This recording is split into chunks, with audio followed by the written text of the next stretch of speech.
Greatest people on the planet have suffered the most. Suffering is not bad. I'm suggesting suffering is awesome. The ego runs from suffering because it's the death of the ego. But I believe pain, difficult times, failure, loss is purification and preparation for personal heroism. I want to write a story full of leaping and running and jumping and serving and playing full out and falling and skinning my knees and scraping my face and hurting my heart. Because if that's the only way I can hurt and fall and scrape is to play full out, then I'll take the hurt.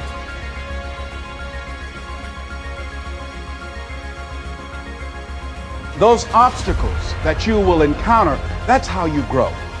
That's how you become stronger. When you get into a tight spot and everything goes against you until it seems that you cannot hold on for a minute longer, never give up then, for that is just the place and time that the tide will turn.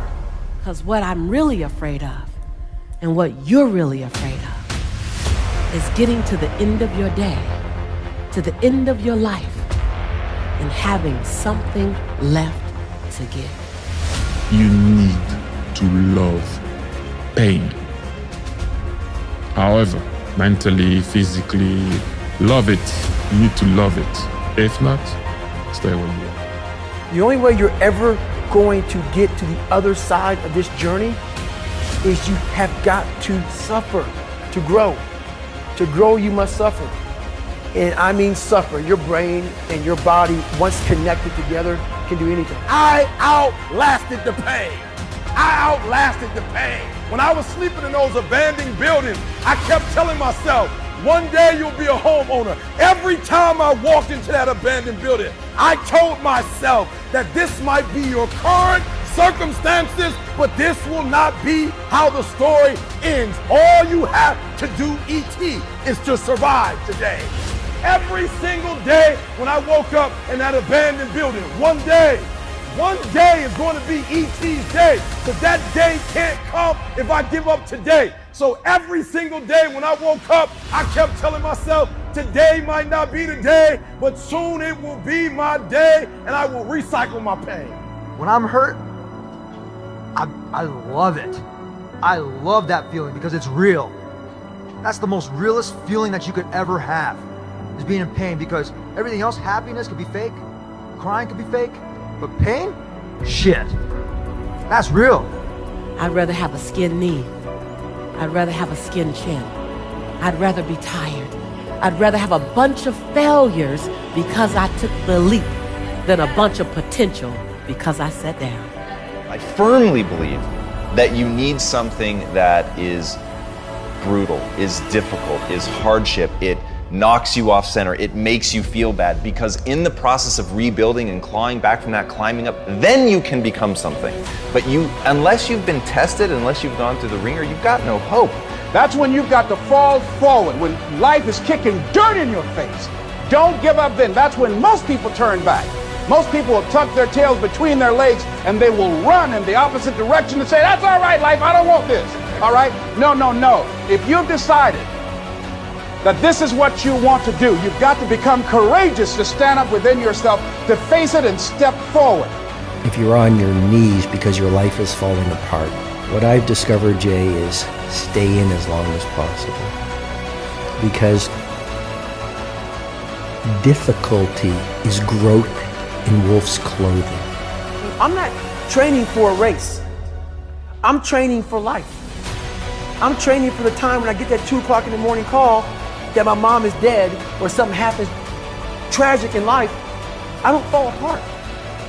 I'm training my mind and my body and my spirit so it's all one, so I can handle what life is going to throw at me. Because the life I've lived, it throws a whole bunch at you. And if you're not physically and mentally prepared for that, you're just going to crumble and you're good for nobody. Accept that it's going to be really hard and painful at times.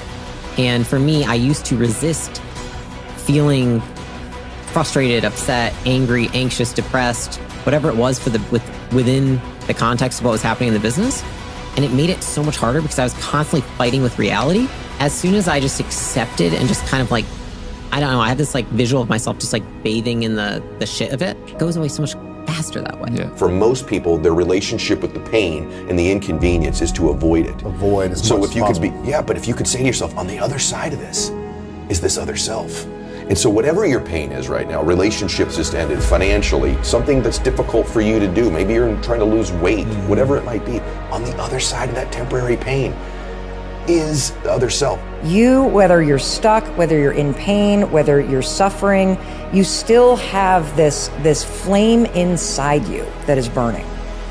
And when you actively engage in your own campaign of misery, you are creating literally a cancer inside of you that eats at you.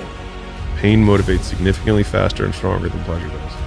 Like people are like, no, passion's the right way. It's like point a gun at a family member, all of a sudden, 10 out of 10 motivation, pain. And so like, I think people should use their pain more.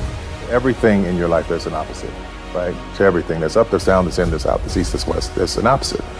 So whatever you're going through, this is what I had to remember constantly. The pain, the difficulty, the hell, there was an opposite. And I refused to leave this planet until I got to see what that opposite is. I'm living it now, and it's the most beautiful thing in the world. So please, whatever you do, push till you get to the opposite of the pain that you're feeling, the hurt, the fear, whatever it is, push. That's the resilience. Push until you see the opposite of it. It is so sweet. And my prayer for everybody here, everybody watching, get there. I promise you, get there. It's beautiful. It's beautiful.